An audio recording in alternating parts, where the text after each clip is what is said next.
नमस्कार। आइए आज सुनते हैं डॉक्टर हिम्मत सिंह सिन्हा द्वारा लिखित एक और लेख। शीर्षक है हिंदी संपर्क भाषा। हिंदी राष्ट्रभाषा की अधिकारिणी, भारत की भाल को सुशोभित करने वाली ललित ललाम ललाटी है। किसी भी राष्ट्र की संस्कृति और अस्मिता की पहचान उसकी अपनी भाषा से होती है। श्रीधर पाठक जो लिखते हैं, मेरे हिये सर में सदा विकसित द्वे अरविंद, हरिपद रति सुरभित सुभग, इक हिंदी इक हिंद। इन पंक्तियों में कवि की कामना है कि मेरे हृदय सरोवर में दो ही कमल सदा खिलते रहें, एक मेरा हिंदुस्तान और एक मेरे देश की राष्ट्रभाषा हिंदी। भारत एक पंथ निरपेक्ष राष्ट्र है जहां बहुभाषा भाषी लोग रहते हैं और हिंदी उनके बीच एक संपर्क भाषा का कार्य कर रही है। आज यह करोड़ों लोगों की बोलचाल की भाषा बन गई। इसकी प्रगति तथा प्रचार प्रसार के लिए कार्य करें तो यह एक दिन राष्ट्रभाषा के रूप में अपना गौरव में स्थान बना सकेगी, क्योंकि यह हमारी राष्ट्रीयता, एकता तथा अखंडता को प्रतिबिंबित करती है। बहुत पहले भारत के प्रथम गृह मंत्री पंडित गोविंद वल्लभ पंत ने उद्घोषित किया था कि हिंदी के प्रचार और विकास को कोई रोक नहीं सकता। वह जानते थे कि हिंदी के द्वारा ही पूरे भारत की आत्मा को पहचानने के लिए हिंदी भाषा का ज्ञान अत्यंत आवश्यक है। बीबीसी लंदन के पूर्व पत्रकार मार्क टुली कहते हैं कि हिंदी भाषा सीखकर ही मैं भारत को पूरी तरह समझ पाया। विश्व की अन्य कई विख्यात विभूतियों ने भी इसी प्रकार के विचार 2012 में जोहान्सबर्ग में आयोजित विश्व हिंदी सम्मेलन में व्यक्त किए थे। भारत की अति प्राचीन संस्कृति, अध्यात्म दर्शन तथा भक्ति दर्शन आदि को जन जन तक पहुंचाने की अपूर्व क्षमता हिंदी में ही है। गुरुजी आगे लिखते हैं, देश की स्वतंत्रता के लिए गांधी राष्ट्रीय एकता पर जोर देते थे।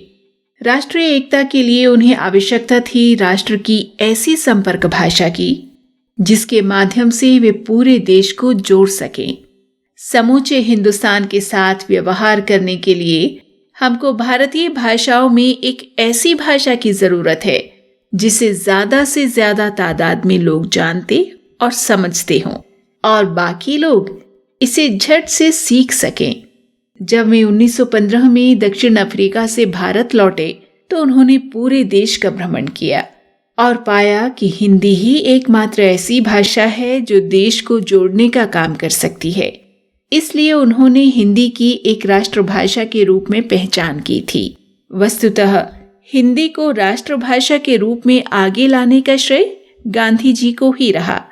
यह और बात है कि कुछ कारणों से यह राष्ट्रभाषा का स्थान तो नहीं ले सकी, परंतु संपर्क भाषा के रूप में इसका उद्देश्य और उपयोगिता स्वयं सिद्ध है। आज हिंदी धर्म, साहित्य, अध्यात्म की भाषा ही नहीं अपितु शिक्षा, सूचना प्रौद्योगिकी, मनोरंजन, व्यवसाय, धनोपार्जन तथा रोजगार की भाषा भी बन चुकी है। जनसंचार माध्यम का कोई भी ऐसा भाग नहीं है जहां विज्ञापन न हो, चाहे समाचार पत्र पत्रिकाएं हो, न्यूज चैनल हो, टेलीविजन चैनल हो या फिर रेडियो हो। जिस तरह से बहुराष्ट्रीय कंपनियां भारत की ओर अग्रसर हुई हैं, उसी तरह से व्यावसायिक क्षेत्र में हिंदी की जरूरत ने भी जोर पकड़ा है।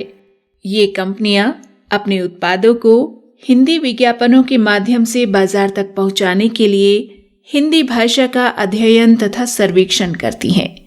इसलिए वे अपने कर्मचारियों एवं अधिकारियों को हिंदी भाषा के प्रशिक्षण हेतु प्रेरित करती हैं। गुरुजी आगे लिखते हैं, हिंदी में दूसरी भाषिक इकाइयों से शब्द संपदा को ग्रहण करने व आत्मसातीकरण द्वारा उन्हें अपना बनाने का गुण प्रचुर मात्रा में है। यही कारण है कि दक्षिणात्य शब्दों की मूल धातु का अस्तित्व हिंदी में है। यही नहीं, पूर्व काल में बहुतायत से परिश्रम करने वाले संतों आदि ने हिंदी को खासतौर से उनके बोलचाल के रूप की सार्वदेशिक स्तर पर स्वीकृति दिलाई थी। ऐतिहासिक दृष्टि से एक ही मूल से निकली हिंदी भाषा की 18 बोलियां हैं। इन सभी बोलियों को मिलाकर एक सामूहिक नाम जो दिया गया है वही हिंदी है। हिंदी भाषी लोग भी यह जानते हैं कि हिंदी का मतलब है अपार लोकप्रियता।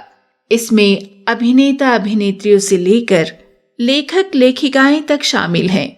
दक्षिण भारतीय भाषाओं की फिल्मों में काम करने वाली अभिनेत्रियां अभिनेता सब हिंदी फिल्मों में काम करना चाहते हैं। वे हिंदी फिल्मों में काम करना अपना सौभाग्य समझते हैं। हिंदी भाषी लेखक चाहते हैं कि उनकी कृतियों का अनुवाद हिंदी में हो। गुरुजी आगे लिखते हैं, हिंदी की पत्र पत्रिकाओं द्वारा हिंदी की विशेष उन्नति हो रही है।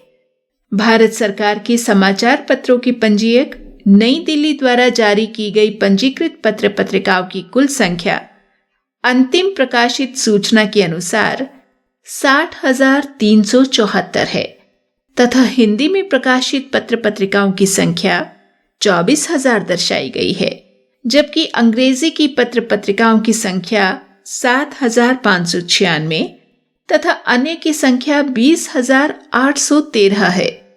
ये संख्या दिनों दिन बढ़ रही है, जो 6 से 8% के बीच कही जा सकती है।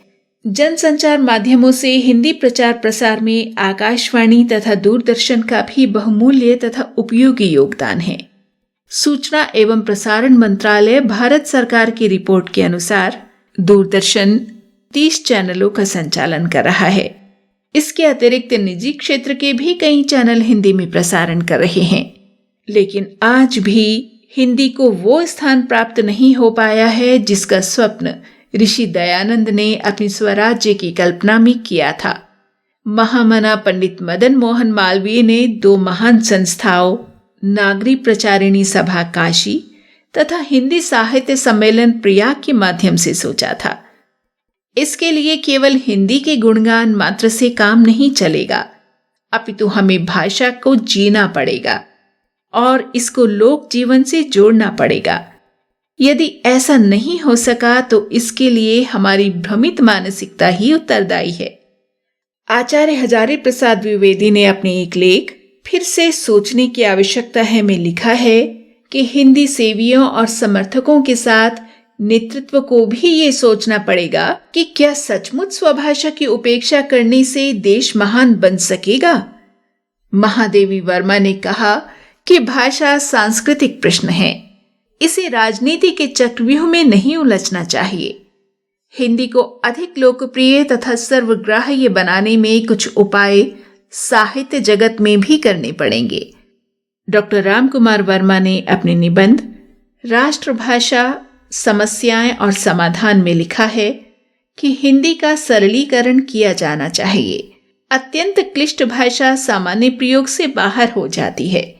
ये याद रखना चाहिए कि कठिन शब्दों के प्रयोग से हिंदी की संप्रेषण क्षमता यदि बिल्कुल समाप्त नहीं तो दुरूह तो अवश्य हो जाती है।